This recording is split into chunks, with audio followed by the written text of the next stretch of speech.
pour atteindre un but précis,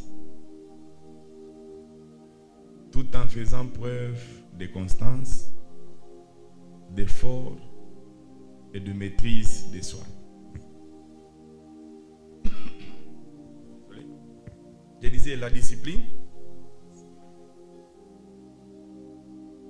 c'est la capacité à se soumettre volontairement. C'est-à-dire, lorsqu'on parle de la discipline, ce n'est pas une imposition. Quelqu'un ne vient pas t'imposer, mais c'est une capacité où tu te soumets volontairement avec un ensemble de règles, de principes ou d'objectifs pour atteindre un but précis, tout en faisant preuve de constance, d'effort et de maîtrise de soi. C'est-à-dire, la discipline implique un engagement à agir de manière ordonnée, cohérente et déterminée.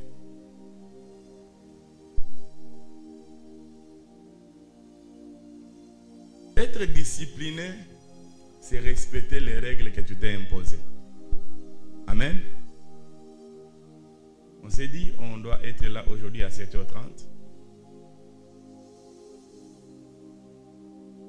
Volontairement, tu dois être là. Parce que tu es serviteur, parce que tu es servante. Si quelqu'un ne veut pas se soumettre à des règles et à des principes, il ne peut jamais atteindre les objectifs. Quelqu'un me donne un bon amen. Quelqu'un me donne un bon amen. Je peux avoir mon tableau et le marquer rapidement.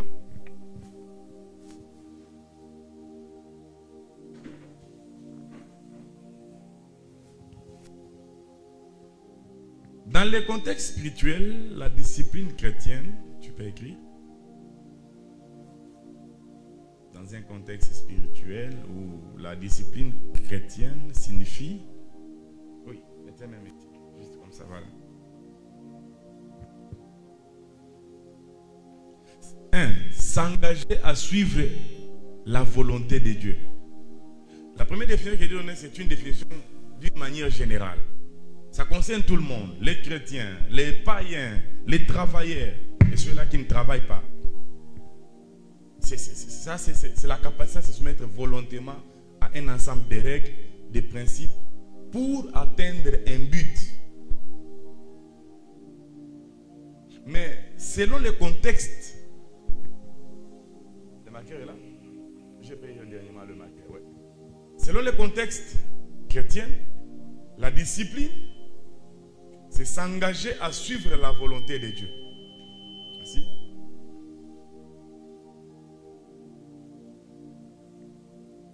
Nous sommes dans l'année 2025.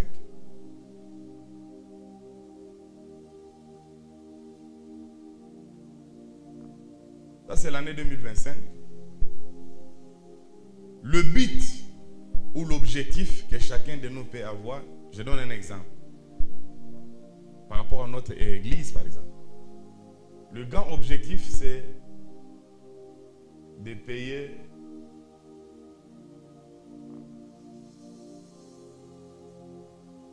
la parcelle pour construire la maison de Dieu.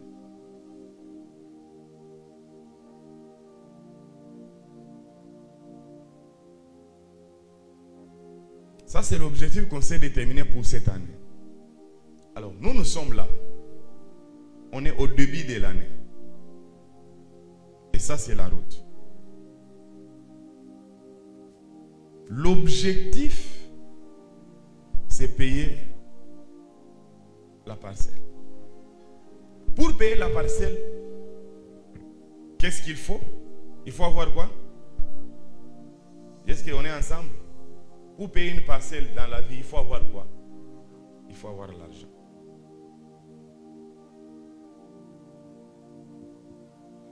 C'est-à-dire, c'est l'argent qui va nous permettre de faire comment? De payer quoi? La parcelle. Nous avons l'objectif ou le but à atteindre. C'est de payer la parcelle. Maintenant, lorsque nous rentrons dans la définition de la discipline, nous disons, c'est quoi?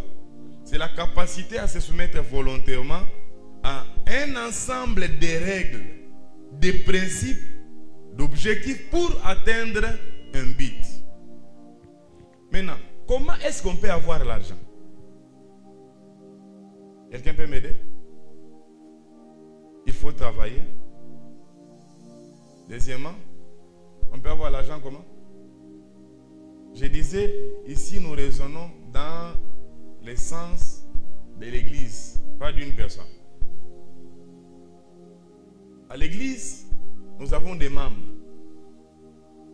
Nous pouvons nous imposer des règles pour dire, par exemple, à la fin de chaque mois, chacun de nous doit cotiser, si c'est moins, c'est $50. Pour les personnes qui travaillent, nous pouvons dire pour les personnes qui ne travaillent pas, qui sont dans les libérales, qui se débrouillent, peut-être $20. Et pour les enfants qui dépendent, ou les personnes qui dépendent d'autres personnes, nous disons par exemple $5 à la fin de chaque mois.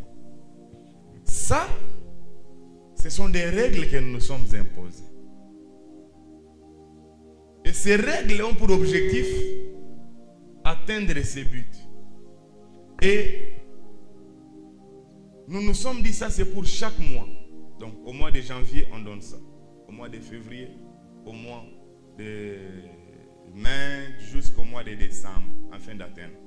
Maintenant, la discipline va te permettre, même si il y a d'autres objectifs. Imaginons quelqu'un qui touche un salaire de $300. Il doit payer les loyers de $100. Il doit faire la provision de $50.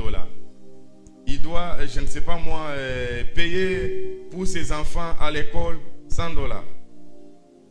Par rapport à son transport, ça lui prend peut-être $20.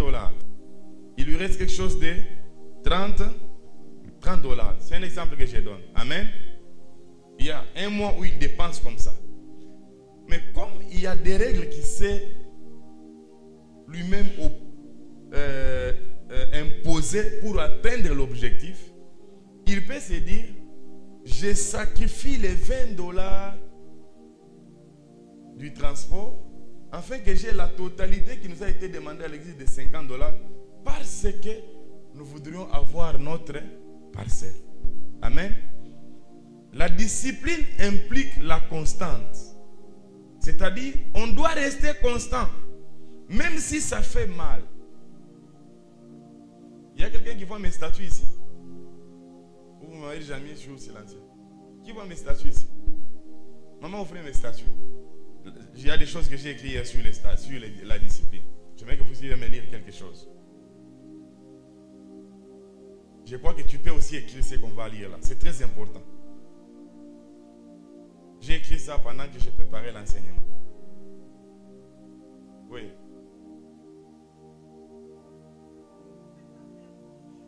Vous ne pouvez pas faire grande chose dans la vie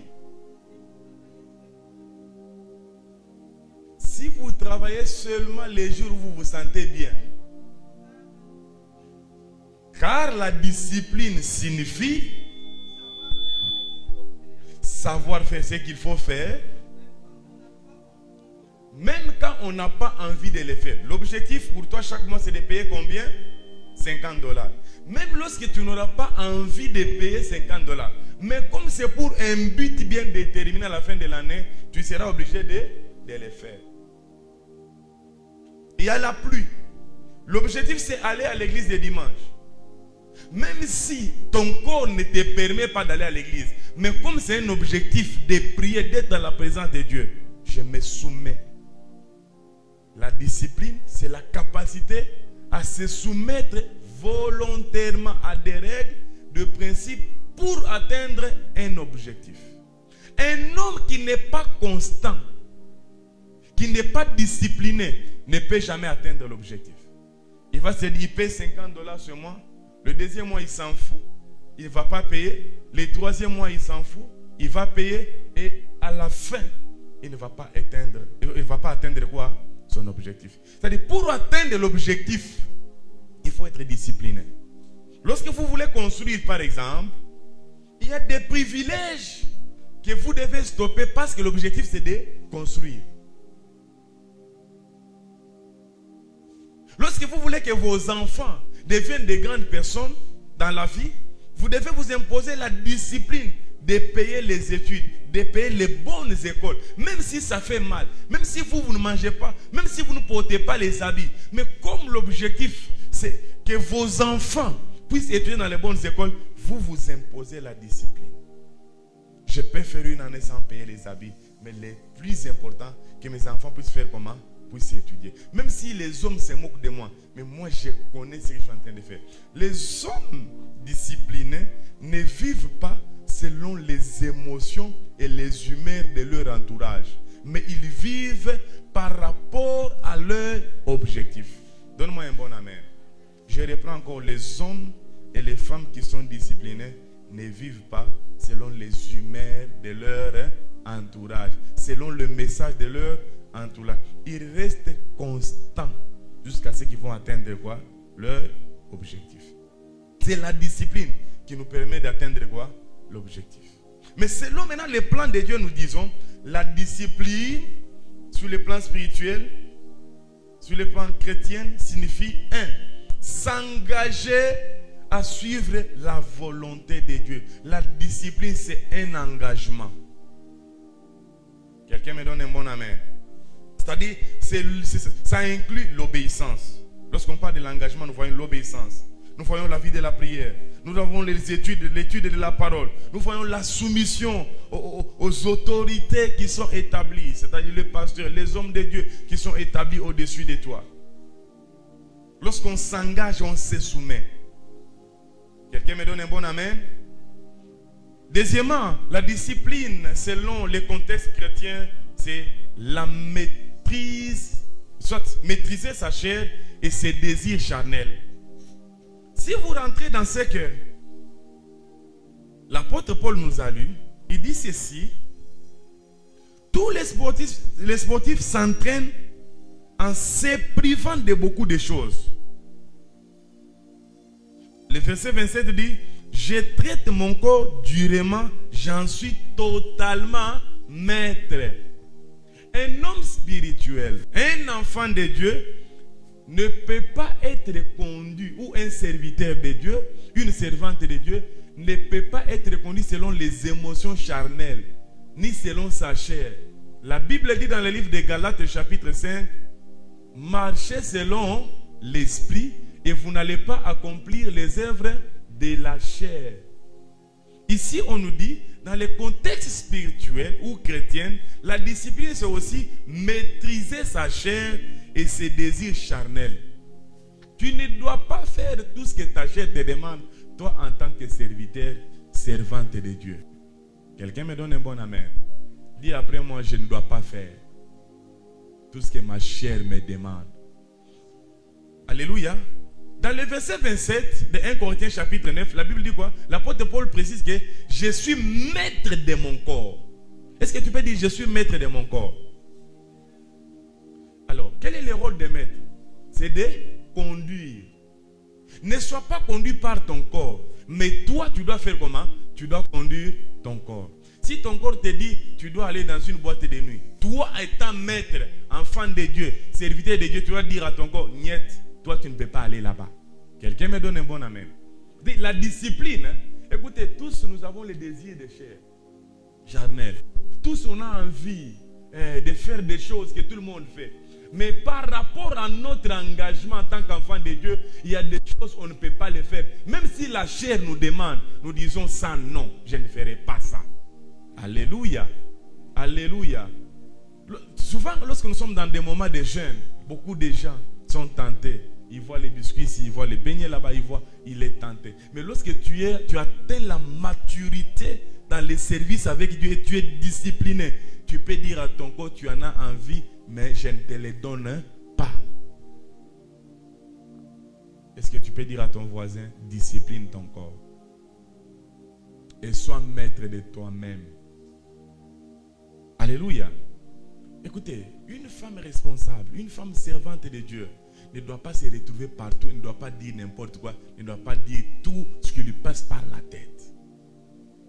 Tous ici, on a envie par moment de faire des choses et de dire des choses, mais à un moment donné, à cause de la discipline, tu te dis, ça ne peut pas sortir de ma bouche.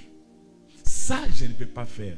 Là-bas, je ne peux pas aller. Même si les hommes vont parler, mais moi, je n'irai pas là-bas. C'est-à-dire, la discipline, en tant qu'enfant de Dieu, va te pousser à maîtriser ton corps, maîtriser les désirs de ton corps. Tu n'es pas obligé de faire tout ce que ton corps te demande. Dis à ton voisin, tu n'es pas obligé de faire tout ce que ton corps te demande. Galates chapitre 5, le verset 22 au verset 23. La Bible dit quoi?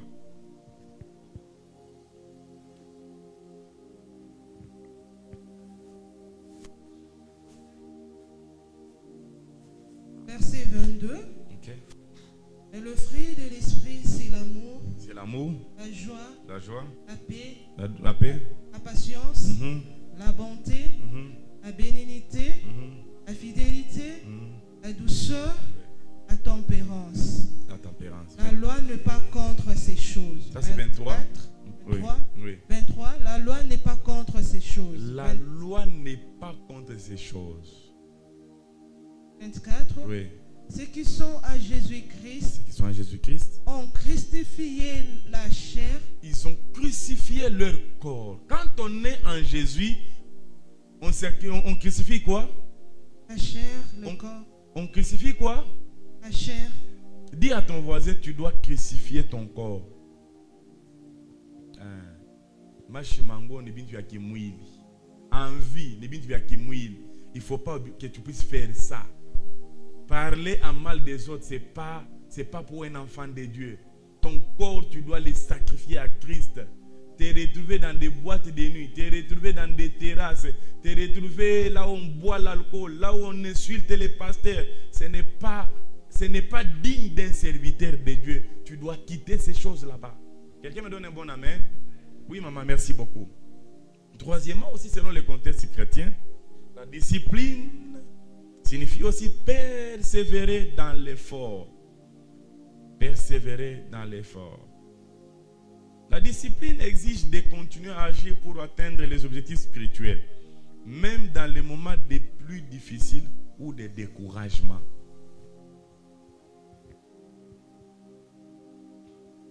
Quelques caractéristiques clés de la discipline.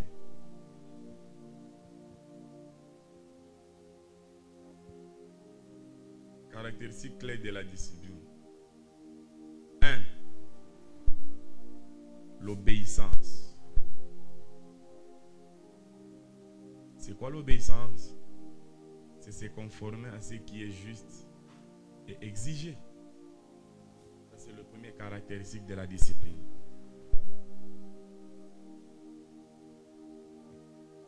2. La maîtrise de soi. Dis après moi la maîtrise de soi. Oui. Hapana muntu mtumishi unacheka partout. Même quand on regarde, tu sais que toi tu publies sur TikTok, on ne trouve pas Dieu dans ce que tu fais. Oh, je suis encore immature. Les immatures n'hériteront pas le royaume des cieux. Donne-moi un bon amen. Dis après moi la maîtrise de soi. Dis à ton voisin, uko mtumishi ukijakazi. Kuya na maîtrise mu maisha. Alléluia. Mtumishi hapana kucheka partout. Tu passes devant, tu modères, tu chantes, tu es protocole, mais tu es partout. Tu parles de tout. La politique c'est toi, les foot c'est toi, tout ce qui se passe sur les réseaux sociaux c'est toi. Par moment, un serviteur de Dieu, une servante de Dieu doit avoir la maîtrise de soi. C'est-à-dire tu es là silencieux, en train de méditer. Les gens se demandent, mais qu'est-ce qui se passe dans sa tête? Tu n'es pas obligé de parler à tout moment. Tu n'es pas obligé de parler sur tous les sujets qui passent autour de toi. Par moment, il faut rester calme et silencieux. Dis après moi la maîtrise de soi. La maîtrise de soi, c'est contrôler ses émotions plutôt, ses actions et ses pensées. La maîtrise de soi, c'est contrôler ses émotions, ses actions et ses pensées. Vous savez que l'homme est le produit de ses pensées. Alléluia. Si tes pensées te poussent à faire... Écoutez, les péchés ne commencent pas dans une chambre d'hôtel. Alléluia. Les vols ne commencent pas lorsqu'on a pris le téléphone d'autrui. Les vols commencent où? D'abord dans les pensées. C'est pourquoi un chrétien, un serviteur de Dieu, une servante de Dieu, il doit avoir le contrôle, bien sûr avec l'aide du Saint-Esprit, sur ses pensées. Ce n'est pas tout ce qui te passe par la tête que tu dois exécuter.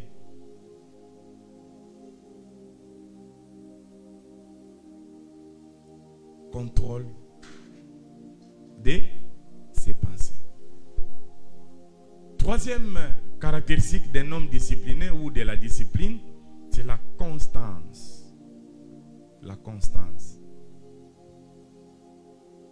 La constance, c'est maintenir ses engagements sur le long terme. La constance, c'est le fait de maintenir ses engagements sur le long terme. Oh, y a une petite vidéo là qui me fait beaucoup rire. Qui m'avait fait plutôt beaucoup rire. Na joyo. Na changé les super spirituels. Ah, à cet âge, que je change mon dad. J'ai vu beaucoup de gens nous copier dans leur statut, nous poster dans leurs réseaux sociaux. Mais pas même une année, 2 ans, ils ont quitté. Un homme discipliné reste constant dans ses engagements. C'est-à-dire, ce qu'il a dit au départ, c'est jusqu'à ce qu'il va atteindre quoi? L'objectif. Dans la vie, il ne faut pas être quelqu'un qui, aujourd'hui, tu as cette face, demain, tu as une autre face. On doit connaître qui tu es, comment tu vis. Rester constant sur tes décisions, sur ta manière de faire les choses. C'est-à-dire, ne pas changer par rapport aux circonstances. Lorsque tu aimes Dieu, tu as déjà quitté le monde, tu es chrétien. Ce n'est pas parce qu'un pasteur t'a déçu, parce qu'un homme de Dieu t'a déçu, que tu dois quitter Dieu pour entrer dans le monde. Ça, c'est être inconstant.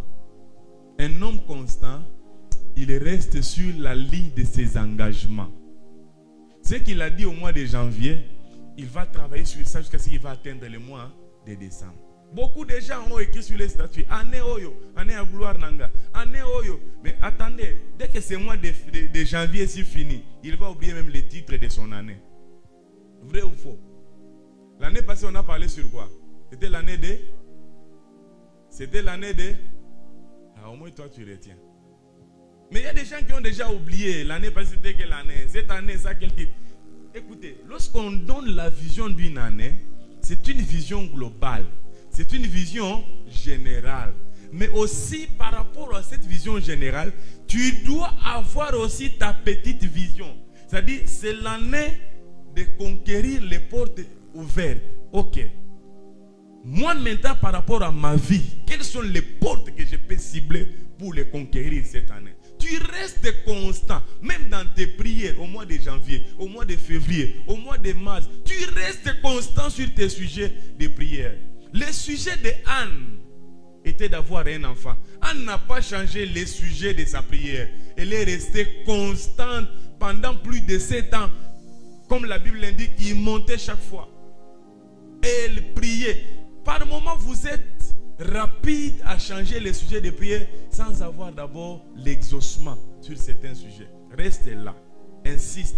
Même Bartimée n'a pas changé les sujets de prière malgré le découragement que les hommes étaient en train de lui dire. Tu déranges les maîtres. Il est resté là en train de dire, fils de David, aie pitié de moi. Jusqu'à ce que le fils de David s'est arrêté et a entendu la prière. C'est comme ça que j'ai dit, dans la vie, n'arrête pas d'appeler Jésus si Jésus ne s'est pas encore arrêté pour résoudre ton problème. Quelqu'un me donne un bon amen. Reste constant. Quatrièmement, l'autre caractéristique clé de la discipline, Un effort délibéré. C'est quoi un effort délibéré? C'est être prêt à faire des sacrifices pour atteindre un objectif. La discipline va t'imposer certains sacrifices jusqu'à ce que tu vas atteindre ton objectif. Parce que la discipline est essentielle pour progresser, que ce soit dans les domaines spirituels, personnels ou professionnels. Si tu arrives toujours en retard au travail, tu n'auras jamais de promotion. Tu ne seras pas considéré dans ce travail. Quelque part, nous Congolais, on n'aime pas travailler. Nous avons la facilité de beaucoup parler. Mais on n'aime pas parler. Tu vois quelqu'un qui est toujours en retard au travail, qui est toujours en retard au culte. Tu es serviteur de Dieu. Tu es servante de Dieu. Il y a une école là où tu dois apprendre comment servir Dieu. Mais tu vois quelqu'un qui n'est pas toujours là. Mais cette personne demain, il voudra être un grand prophète. Écoutez-moi, même si tu as reçu la prophétie que tu seras un grand prophète, sans discipline dans la vie, tu ne seras jamais un grand prophète. Ce n'est pas la prophétie qui fait des personnes, mais c'est la discipline qui fera ce qui a été dit sur toi puisse s'accomplir. Donne-moi un bon amen. Une prophétie sans discipline, tu n'iras nulle part avec ça. C'est un homme discipliné qui arrivera à atteindre les sommets. Le sommet n'est pas là pour des personnes qui ne sont pas disciplinées. Le sommet est là pour des personnes qui sont disciplinées. C'est-à-dire qu'il faut avoir un effort délibéré. Être prêt. S'il faut faire des sacrifices pour que mon église avance, je vais faire des sacrifices. Il y a certaines offrandes, ça fait mal, mais c'est pour l'avancement du royaume. Il y a certains cultes, il y a la pluie, tu n'as pas de véhicule, mais tu es obligé d'être là. C'est un sacrifice. Tu es protocole, tu es chantre, tu es je ne sais pas moi qui à l'église. Tu dois par moment faire des sacrifices. Quitter même ta maison à pied, arriver tant à l'église. Ça fait mal. Mais l'objectif c'est atteindre les sommets. Donne-moi un bon amen. Donne-moi un bon amen. On ne peut pas progresser sans discipline dans la vie. On ne peut pas aller loin. On ne peut pas devenir grand dans la vie si on n'est pas discipliné. Vous savez, même dans le domaine de diététique, dans le domaine de manger ici, si tu n'es pas discipliné, tu vas prendre une masse bizarre. Tu vas devenir bizarre. Toi, tu ne te laves pas. Toi, tu manges à 23h de viande. Tu manges des salades à 1h. Mais tu auras des maladies. Quelqu'un me donne un bon amen. Il faut être discipliné dans tout. À l'église, tu es discipliné. À l'école, tu es discipliné. Au travail, tu es discipliné. Dans la vie personnelle, tu es discipliné. Alors, écris les points A.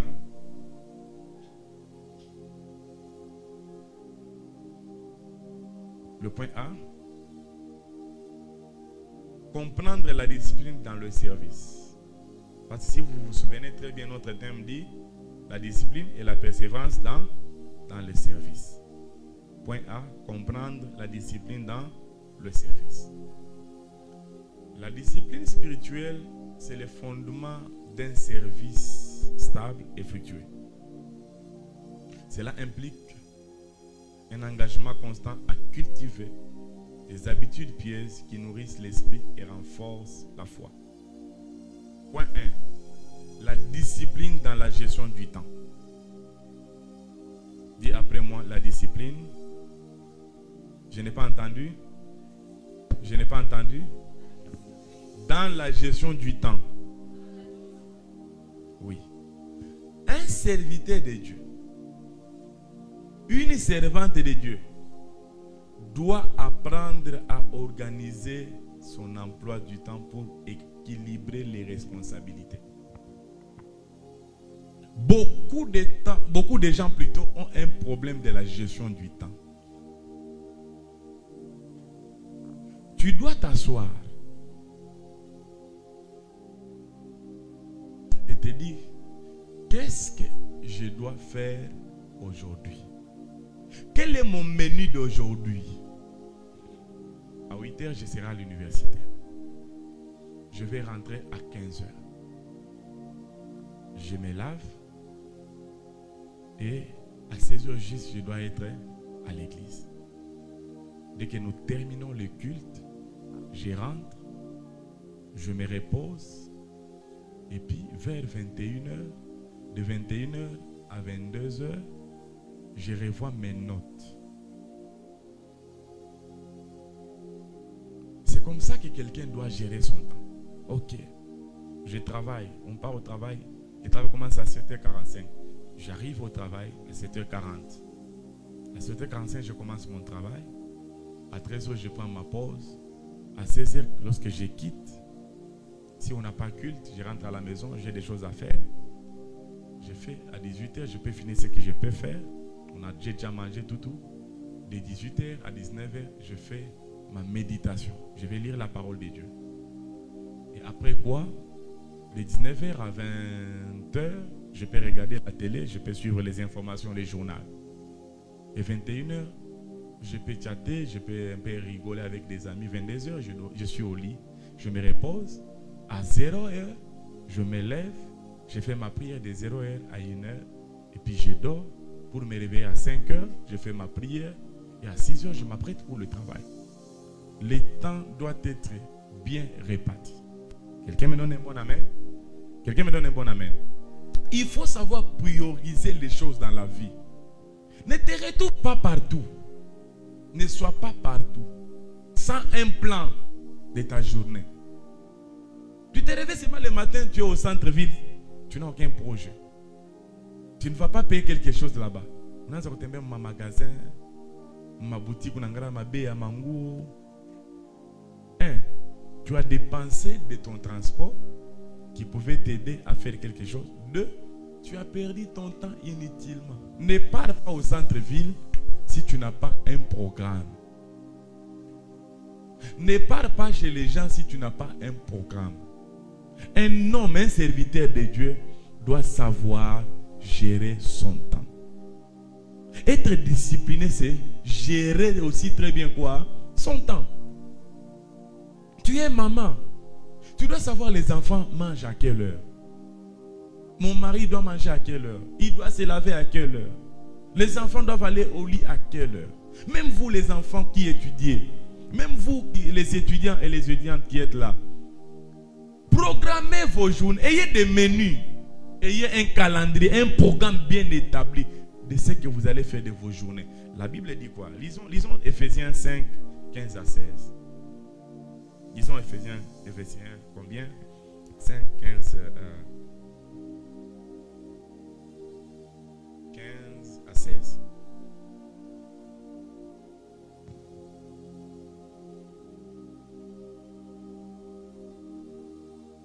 Ça, c'est une recommandation de la Bible. L'apôtre Paul écrit à l'église de l'Éphèse. Oui, maman. Ephésiens 5, verset 15, nous lisons au nom de Jésus. Amen. Faites bien attention à votre conduite. Faites attention à votre conduite. Ne vivez pas sans réfléchir. Ah, ne vivez pas comment? Sans réfléchir. Ne vivez pas sans réfléchir. Ouais. Vivez plutôt comme des sages. Vivez plutôt comme des sages. 16. Ils savent profiter du temps que Dieu leur laisse. Ils savent profiter du temps que Dieu leur laisse. Ça, c'est la parole vivante? Oui. Oui. Vous allez encore prendre quoi? Notre théologien, c'est qui? Louis II. Mais j'ai beaucoup aimé. Reprenez encore le 16, maman. Ils savent profiter du 15 temps. 15 plutôt. Reprenez encore. 15. Oui. Faites bien attention à votre conduite. Faites bien attention à votre manière de vous conduire. Ne vivez pas sans réfléchir. Ne vivez jamais. Écoutez, la vie n'est pas une routine. Soyez sages, bien-aimés dans le Seigneur. Oui, maman. Vivez plutôt comme des sages. Vivez plutôt comme des sages. La Bible dit, une femme sage fait comment? Bâtit sa maison. Une femme sage fait comment? Bâtit sa maison. Pour bâtir, on n'a pas besoin seulement de l'intelligence.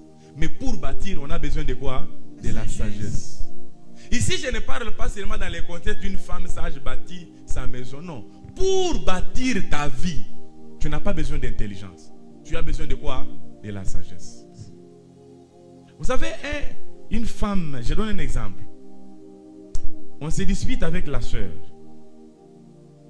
Alléluia. Soit on se dispute avec maman Renate. si elle est intelligente, elle fera assez qu'elle puisse me répondre coup sur coup. Elle peut avoir dit, j'ai raison, je dois répondre à papa. Mais si elle est sage, elle va se dire, non, lui c'est mon papa. Je ne peux pas lui répondre, il est vraiment monté. Je me retire. À un moment donné, je ferai comment? Je vais aller le voir. Je dis, papa, regardez, la situation était comme ça, comme ça. Peut-être vous avez mal compris. Il dit, ah, j'avais mal compris. Oh, excusez-moi. Et là, elle va bâtir quoi? Notre relation. Mais avec l'intelligence, elle peut me répondre, je me dis, elle est ma fille. Comment elle peut me répondre comme ça? Alors, finis cette relation. De fille et père. C'est fini. Lorsqu'on est sage, on peut bien gérer les relations. On peut bien gérer les services. On peut bien gérer les gens. Par moment, l'intelligence. Je vois beaucoup de gens, oh, je suis une femme intelligente. Écoutez, l'intelligence ne va pas te pousser à construire. Mais ce qui va te pousser à bâtir, à construire, c'est quoi? C'est la sagesse. Beaucoup de gens, tellement qu'ils se croyaient intelligents, ils ont perdu certaines relations dans la vie. Les personnes sages se battent pour les relations. Mais les personnes intelligentes, ils s'en foutent des relations parce qu'ils croient qu'ils ont tout dans la vie. Et ils deviennent orgueilleuses. Est-ce que j'ai béni la vie d'une personne? Dis à ton voisin, on a besoin de personnes intelligentes. Mais sois sage. Lisez maintenant Louis II. C'est pour que les gens comprennent ce qu'ils ont l'habitude de comprendre. Éphésiens 5, verset 15. Ouais. Prenez donc garde de vous conduire avec circonspection, Oui. non comme des insensés, mais comme des sages. Yes. Rachetez le temps. Ça, c'est ce que tout le monde connaît. Racheter quoi?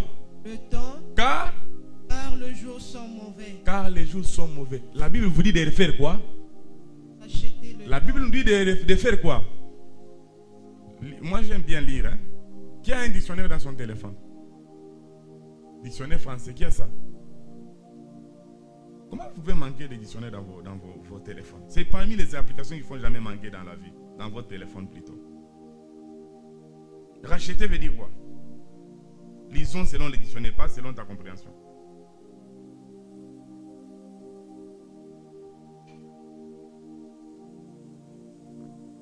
Racheter, quelqu'un peut me lire? Vous avez trouvé, maman? Racheter. Hein? Réparer ses fautes passées par une conduite méritoire. Racheter. Racheter. Oui. Acheter une nouvelle fois quelque chose qu'on avait vendu. Acheter une nouvelle fois quelque chose qu'on avait vendu. En d'autres termes, la chose qu'on avait déjà perdue. La Bible nous dit de racheter quoi? En d'autres termes, on a déjà perdu quoi? Le temps. Il faut maintenant faire quoi? Racheter. Il faut le racheter. La Bible dit racheter le temps. Je suis en train de dire ceci. La discipline dans la gestion du temps. La Bible nous recommande de racheter quoi? Le temps. Un homme discipliné qui veut devenir grand ne perd jamais son temps. Les anglophones disent the time is Money. le temps, c'est de l'argent. Le temps que tu perds, merci beaucoup maman, que tu perds en discutant, en suivant TikTok à tout moment, ce temps-là, tu peux les racheter en lisant un livre qui peut t'aider à devenir un bon serviteur de Dieu. Même si c'est Dieu qui t'a appelé, mais tu as besoin de la connaissance pour être équipé. Et la discipline va te pousser à lire certains livres, à comprendre certaines choses. Nous acclamons les rois des rois. Que le Seigneur nous bénisse abondamment. C'est-à-dire, on doit très bien gérer notre temps. J'ai parlé sur la discipline. J'ai défini la discipline. Je donne les caractéristiques clés de la discipline. Est-ce que quelqu'un peut me lire la définition de la discipline? Je suis en train de clôturer par là. Qu'est-ce que vous avez écrit? C'est quoi la discipline?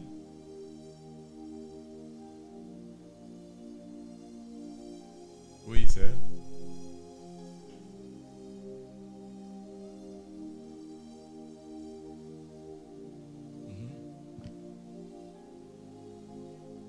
Tu peux répondre encore?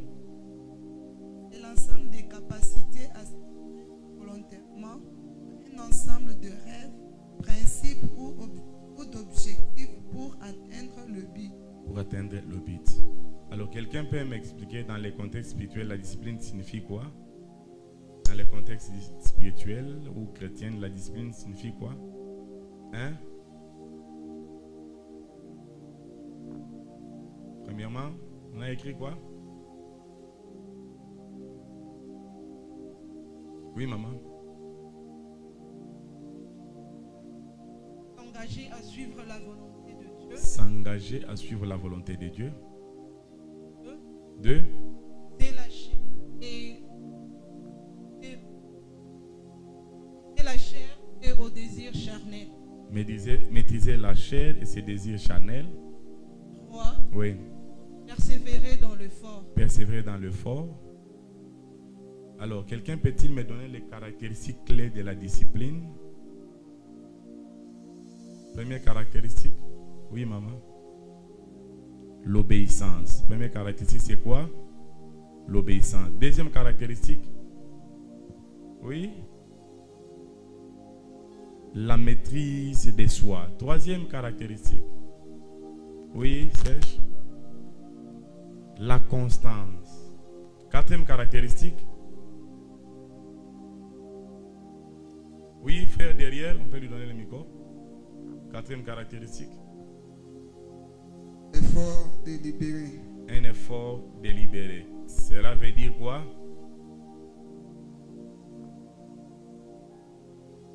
Être prêt à faire des sacrifices pour atteindre quoi? Alors, dans la compréhension de la discipline dans les services, nous avons dit le premier point, c'était quoi? Nous avons chuté par ça. Oui. La discipline dans la gestion de quoi? Du temps. Gérez bien votre temps. Que Dieu nous bénisse abondamment. Est-ce que quelqu'un a-t-il compris quelque chose sur la discipline? Quelqu'un a-t-il compris quelque chose? Que Dieu vous bénisse. Alors nous avons dit qu'on ne peut pas devenir grand dans la vie si on n'est pas discipliné. Soyez discipliné. Et lorsque tu places tes disciplines, que personne ne vienne bouger tes lignes de conduite. Ton oui doit être oui. Reste constant. Ne sois pas quelqu'un qui est ballotté par tous les vents. Quand ça va, c'est Daddy, on les poste. Quand ça ne va pas, quand Daddy a grondé durant la prédication, on lui répond par les statuts. Ça, c'est un manque de discipline. Donne-moi un bon amen. Est-ce qu'on peut acclamer des rois des rois? Alors, cette école, je tiens beaucoup à cette école. On ne peut pas devenir un grand serviteur si on n'a pas été formé dans une école.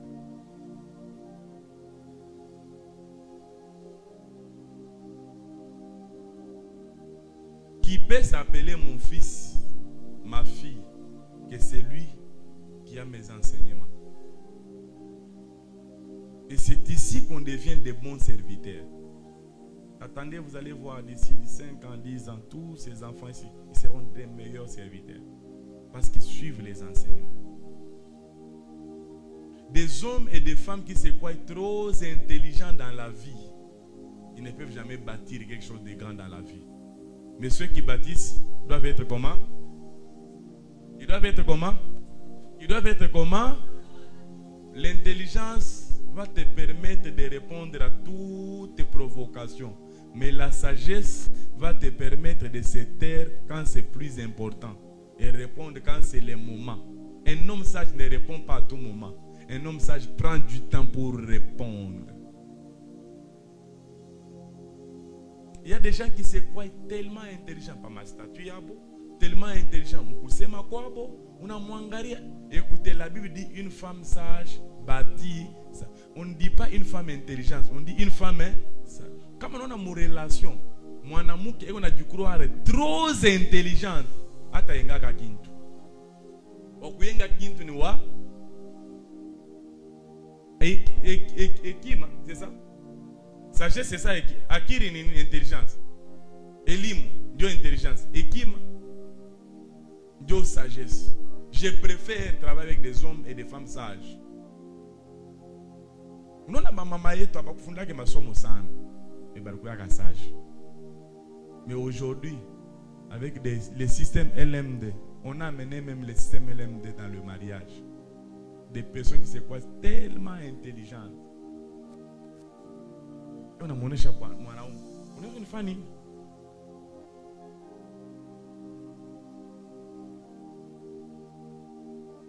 On a monné chez Fiak.